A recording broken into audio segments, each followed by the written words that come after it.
What's going on, everybody? TrendKiLL here, and welcome back to Know Your Enemy. So let's get the intro out of the way. In each episode of this series, we take a look at a specific god, we talk about that god's abilities, his strengths and weaknesses, and then we talk about some things that might help you play against that god should you find one on the enemy team. In today's video, we're going to be talking about TYR, the Lawgiver. So let's go ahead and get into it. Alright, so the first thing we're going to do is take a look at the graph of TYR. Now, like almost every other warrior in the game, TYR is very well-rounded. Average in damage, mobility, utility, defense, he's got a little bit of healing and a lot of control, so he fits that warrior role very well.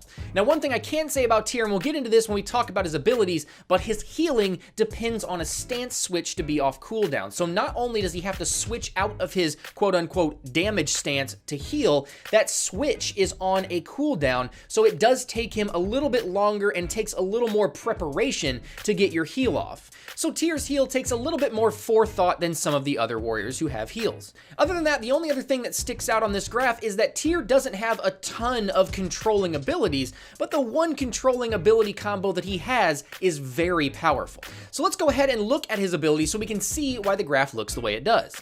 First off, his passive Unyielding is a very strong passive, and it's unique to TYR in the fact that stuns, taunts, fears, intoxicates, and mesmerize cannot affect him for longer than 1 second. So a lot of the crowd control in the game will not affect him for its full duration. If Amir comes up and tries to freeze him with Frost Breath, that's supposed to last 2.25 seconds. With TYR, it only lasts 1 second. So without any items that reduce crowd control duration, Unyielding reduces Frost Breath's total stun time by over half. Alright, so moving on, let's talk about his abilities. This, if I'm not mistaken, is the first god that can switch stances that we've talked about. Essentially, TYR has an offensive stance and a defensive stance. Those are called his assault stance and guard stance, respectively. So for every ability other than his ultimate, he's got 2 ways that ability can be used, dependent on which stance he's in. So for instance, let's talk about Fearless. This is TYR's defining ability. In assault stance, as TYR dashes, he takes anybody that he hits with him. Not only does he take them with him, he also hits them twice for damage and knocks them up at the end of it. Now, I haven't specifically timed the duration that you are quote-unquote CC'd as you're being pushed and then knocked up, but it feels like an eternity when it's happening to you. Outside of his assault stance, in his guard stance, it's just a simple, very slow dash. Now remember, to counteract the speed of the dash, if TYR is trying to get away, he can dash in assault stance, then switch stances and dash again in his guard stance. Still, even though he has 2 dashes, far and away from the most mobile god in the game. His second ability, Power Cleave, is a damaging ability that's in a cone shape in front of him. Actually, it's in a 180-degree arc in front of him, and it also has 2 effects depending on the stance. In Assault stance, anybody who's knocked up is then knocked back if he hits them with Power Cleave, and in Guard stance, this is what we talked about during the graph. This is where TYR gets his heal from. Now with his heal, he's got the ability to hit 3 targets, but heal 4 times. Now if you look at the wording, it says TYR heals twice for the first enemy hit. So if he only hits 1 enemy at max level, he will heal for 210 health. For each additional enemy after that, up to a max of 3, he'll only heal 1 time for a maximum of 420 health. It is for this reason that you will see almost every TYR in existence build some sort of cooldown reduction so they can stance switch more often. Speaking of stance switch, his third ability is called Change Stance. Now actively, all this ability does is, you guessed it, change his stance. However, in Assault stance, he gains a passive physical power, and in Guard stance, he gains passive protections. Other than that, again, this ability is just to go back and forth between Assault and Guard stance. His ultimate ability, Lawbringer, is a leap type ability, and he lands in a massive AoE that does a decent amount of damage and then slows people for 3 seconds if they're hit by it. This is the only other crowd control that TYR has outside of his Fearless Power Cleave combo. Now this ability doesn't seem all that crazy because it's just, hey, he jumps, he lands in a big AoE, does a little bit of damage, slows somebody for a little bit, but this is an integral part of his kit, and we'll discuss why in the mechanics section.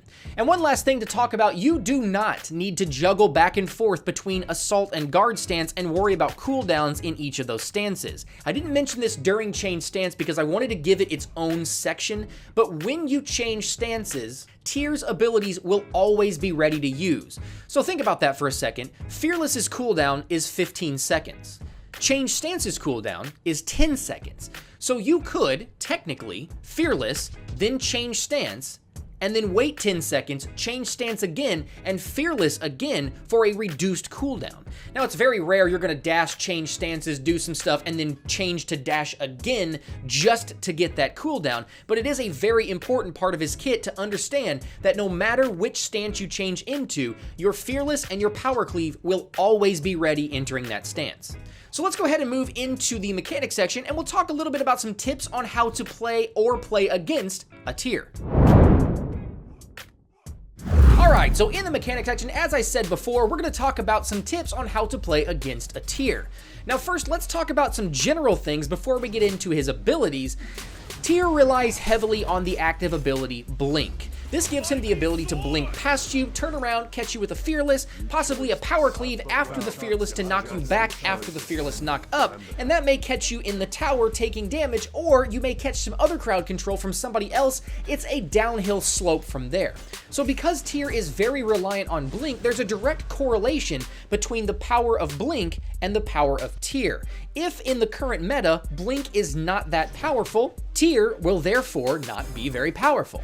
In addition to that, warriors generally find themselves as solo laners, and I run the risk of dating this video by talking about the current meta, but as of right now, as of the release of this video, solo laners rely heavily on teleport, so they can teleport back to the tower after backing to buy items. Well, on Tier, if he's forced to buy teleport to towers, and he's forced to buy Blink, that leaves him without room for other important actives like Aegis and Purification Beads. So if you're in a meta where this is the case, Tier is always going to find himself between a rock and a hard place. If he doesn't buy Blink so that he can get Purification Beads, he loses a lot of his initiation. If in this current meta he were to buy Purification Beads and forego teleport, he's probably going to get outpushed in his lane and lose a lot of experience and gold. If he loses that first tower, that allows the other solo laner, who's probably a couple levels ahead of him by that point, to start roaming around the map and wreaking havoc. So there's a very interesting relationship that Tier has with active abilities. So now that we got that out of the way, let's go back and talk about his abilities. First up is Fearless. Now we've already talked about this tip, but understand that you can absolutely expect Tier to blink behind you and Fearless you towards his tower, or ult behind you and push you towards his tower. This is how Tier initiates. When Tier is in the solo lane against somebody like a Sun Wukong who uses his magic cudgel to smack anything within a 4-mile radius, Tier is going to fall behind because he doesn't have that sort of reach. So his response to that is to blink or ult in and hopefully catch somebody out of position and push them back towards his tower. This makes him kind of akin to a Hercules who's going to pull you and then push you back. Tier is going to blink or ult in and push you back. Now let's talk about Power Cleave in addition to Fearless. This is his main combo. If he blinks in or gets behind you or ults in or however he wants to use this combo, if he Fearlesses you, remember you're hit twice, then you're knocked up, he can Power Cleave you to knock you back. That's a lot of time spent being juggled around. Again, I don't know the exact time, but it feels like an eternity. If you are playing as a god that does not have some sort of escape ability, and you get caught in a Fearless Power Cleave combo, and you don't have any way to escape after you've been knocked back, you might find yourself in a very interesting predicament. Again, this is where Purification Beads or some sort of cleanse is going to come into play. Now what happens after he Fearlesses and Power Cleaves you? Well, inevitably he's going to stance switch, which is going to give him another dash and another Power Cleave.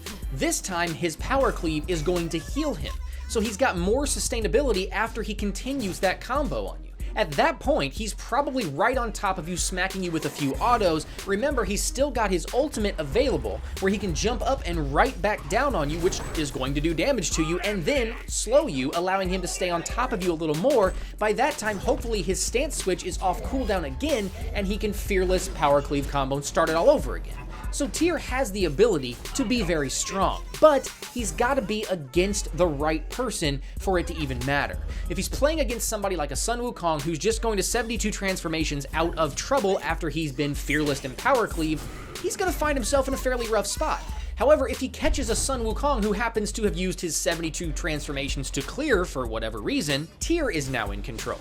Let's talk about his ult. Let's talk about his team fight ability, because his ult is a massive AoE, which gives him great team fight presence, considering the fact that it's going to do a decent amount of damage and slow everybody that is in that AoE. So if Tyr comes out of the jungle and lands on an entire enemy team while a team fight's going, not only is that going to create some confusion, it's also going to make everybody that's in that team fight walk away a little slower. So if they're trying to retreat, your team has the ability to stay on top of them. Another thing that Tyr does extremely well that I did not talk about while we were talking about his fearless ability is that during a team fight, or while there are other people around, or even when he's by himself, but mainly when there are other people around, Tyr can just fearless you into a wall. You still take both hits, you still get knocked up at the end of it, and he can still power cleave you against the wall, meaning that you stay in one spot forever. If there's somebody around who can help him do damage while you are against that wall, you're probably going to die unless you have a way to get out of it. So Tyr can be devastating if he's played with the right team, but he can also be really bad if the enemy team happens to have characters that can get out of all of his crowd control. There you have it. Tyr can be a lot of fun to play if you find yourself against the right team comp, but he's very situational. So thanks for stopping by and hanging out with me, guys. Hopefully you enjoyed the video, hopefully you learned a little bit about how to play against a Tyr, and hopefully you come check us out next week when we're going to be talking about Amazenkab, the Mayan god of, wait, is it bees? The Mayan god of bees. If you're watching the Know Your Enemy series, I'm going to go ahead and assume that you are a new player. If that assumption is correct, there's a very good chance you do not own Nuwa. So go ahead and click the subscribe button now to get access to Nuwa and the Water Dancer skin for free.